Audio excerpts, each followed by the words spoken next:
It's fucking rant time, everybody. Oh boy. Oh boy.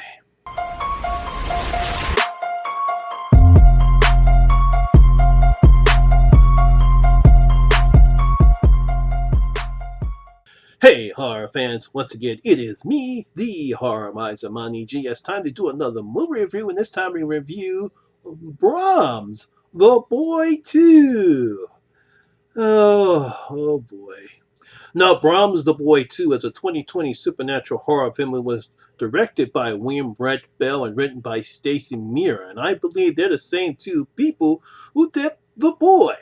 Now, this one stars Katie Holmes. I think his first name is Owen Yeoman, Christopher Covey, and Ralph Ineson. Now, I really did not like The Boy.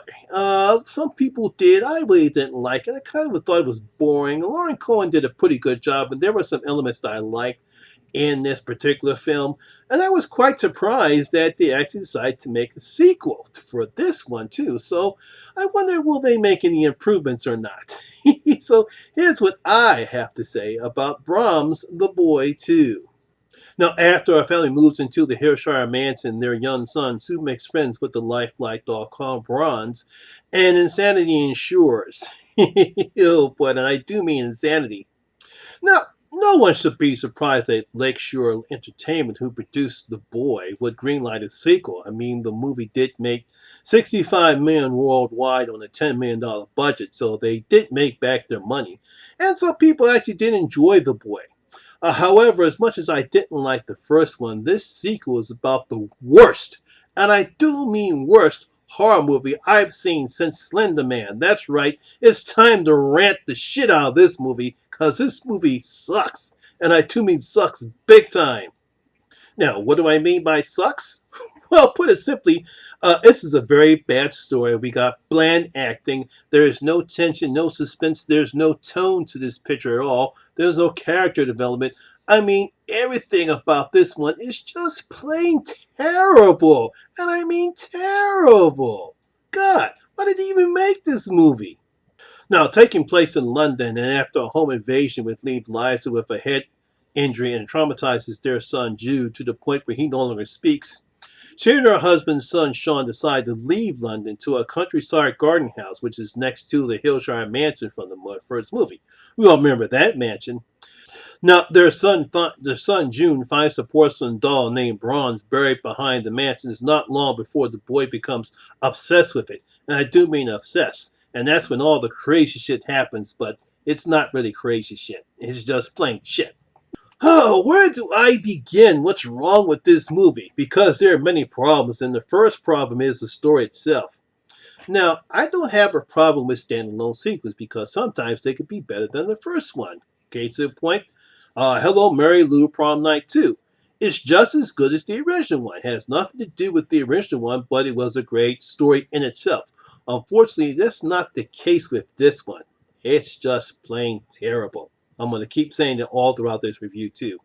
Now, screenwriter Stacey Meara, who wrote the first movie, has made a complete mess with this one.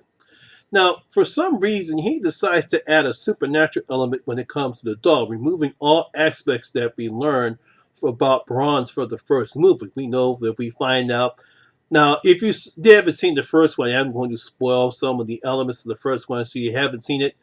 Just mute it for about 3 to 5 minutes because as we all remember in the first movie, we find out that Bronze is a grown person living in the walls of the mansion, and that's the secret of Bronze. There's no supernatural element to the doll itself. But for some reason, Stacey Meara decided to add this supernatural element in this one. Reasons I don't know why. Now, that would be a good idea if the story is solid and works within the movie, but this is something we've seen before in other supernatural draws, such as Chucky and Annabelle. I mean, there's absolutely nothing new here. Just your usual crappy-ass moments that leaves the audience bored and uninterested. There's nothing new that he puts into it that makes us grab our attention. It would be much better if he just would have left, if they would have just picked it up from the last movie left off. Because there's not no continuity between how the movie left off from The Boy to what we have here. Another problem is the pacing and the tone. Now, while this movie is only 86 minutes long, there are times when the movie slows down too much, dragging the movie with needless dialogue that simply goes nowhere. And I do mean nowhere. I mean, there's at one point where we get Sean and his relatives come into the movie. There's no point in adding this to the movie at all. I mean, it just makes no sense. There's no need to add it in there. It just drags and drags and drags. Another problem. There is no chemistry between the leads Katie Holmes and Owen Yeoman, who play Jude's parents Lisa and Sean. Try as they might, we don't believe they're a married couple. They're just there. I fault more of the script than I do with the acting, but neither Katie or Owen bring any life to the characters. There's nothing there. Sean is stiff. He's there. He's wooden. Katie, I don't know what's going on with Katie Holmes. Now, I know she's a good actress, and I'm pretty sure that she thought this was a good project for her to take. And she has some range, but not for this one. She just, I mean, she has some moments in the film where she shows caring for June, but again, the script does her no favors, and she does nothing with Lisa. There are some aspects in the film where we think something happened to her, and I fault this, but that's never brought up upon. It's only once or twice that it's mentioned, but after that, that completely side story is dropped completely.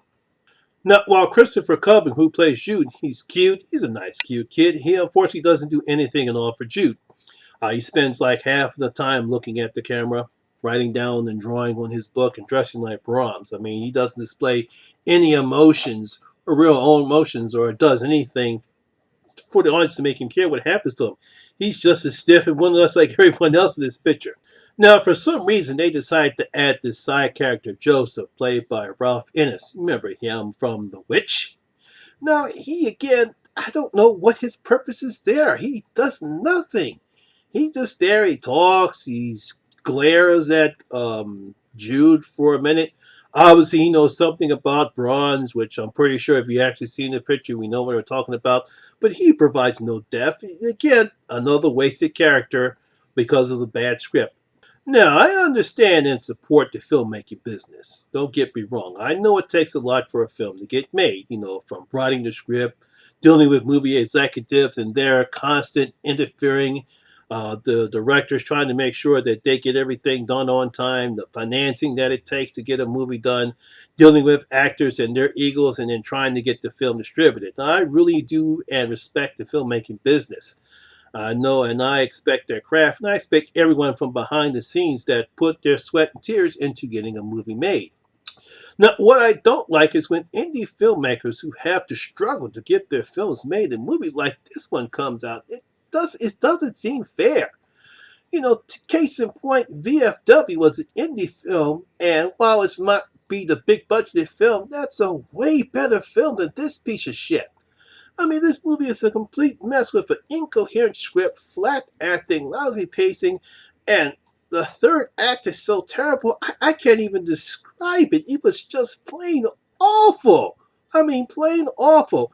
And the actors from VFW, I'm pretty sure they did their damnedest to make a good movie, and I congratulate them for doing their damn best, but yet they can't get a film distributed, and then we get pieces of shit like this. Now, I've seen some bad horror movies since I started my channel. I'm pretty sure you're aware of them. The Apparition. Ooh, boy.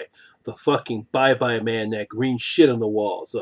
Devil's Dude, one of the worst found footage movies I've seen. And of course, Slender Man. Oh, God. You're going to get me started with Slender Man. And now you can add this piece of shit to the list. I mean, there's no way I can recommend anyone seeing this terrible horror movie.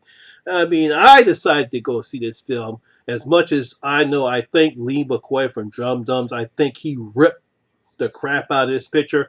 I haven't seen his video yet, and that's one of the things that I try not to do is I try not to watch other people's videos, so that way I can go on ahead and put my own thoughts and use my own words without watching somebody else. But I can understand the reason why he did with his video, and anyone else have probably seen this picture. Because I know Vicky probably from Nightmare Maven, I believe, she said, why would this film even made? And I can understand this. But if there's anyone, and I do mean anyone, that found this movie good, because we all have opinions here, I want you to comment in the comment section as to why you found this movie any good. Because I'm pretty sure somebody's going to actually say this was a good movie, and you're welcome to your opinion. That's fine. But to me, this is one of the worst horror movies I've seen probably since the Slender Man. And I've seen a lot of bad horror pictures. I mean, come on. Even Fantasy Island wasn't this bad as this piece of shit. Now, since I've changed my ranking system, there's only one time that I actually gave a movie none of my bloody gold coins, and that was Slender Man. And now, for the second time, I am not going to give a movie any of my bloody coins. That's right. Brahms The Boy 2 will not get any, zilch, zero, nada, any of my bloody gold coins, because that's how bad this piece of shit movie was. It's a terrible movie. It's a terrible horror movie. Please don't go watch it. Save your money. I went on ahead and spent my money to watch it, so you guys don't have to. That's because, that's what I do. This is the hobby I decided to do, and I went to go see this horrific piece of crap horror movie. And hey, look, this is what I do, and I'm sorry, you guys. I don't know what more I can say, anything more, but I'm pretty sure people love it when I rant on here, because this is one piece of shit movie. So that's my video for the day, guys. So hope you did enjoy it, and if you did, please give it a thumbs up and like and share this video. And if you're new here, please hit that subscriber button and ring that notification bell. That way you'll be notified anytime when I put up new videos such as this one. Also, all my social media links will be down in the description box below as well. Once again, my name is Lamont Smith, better known as the Horror Miser Monty G, and always remember, horror rules. I'll see you in my next video. I'm out. We'll tear your soul apart.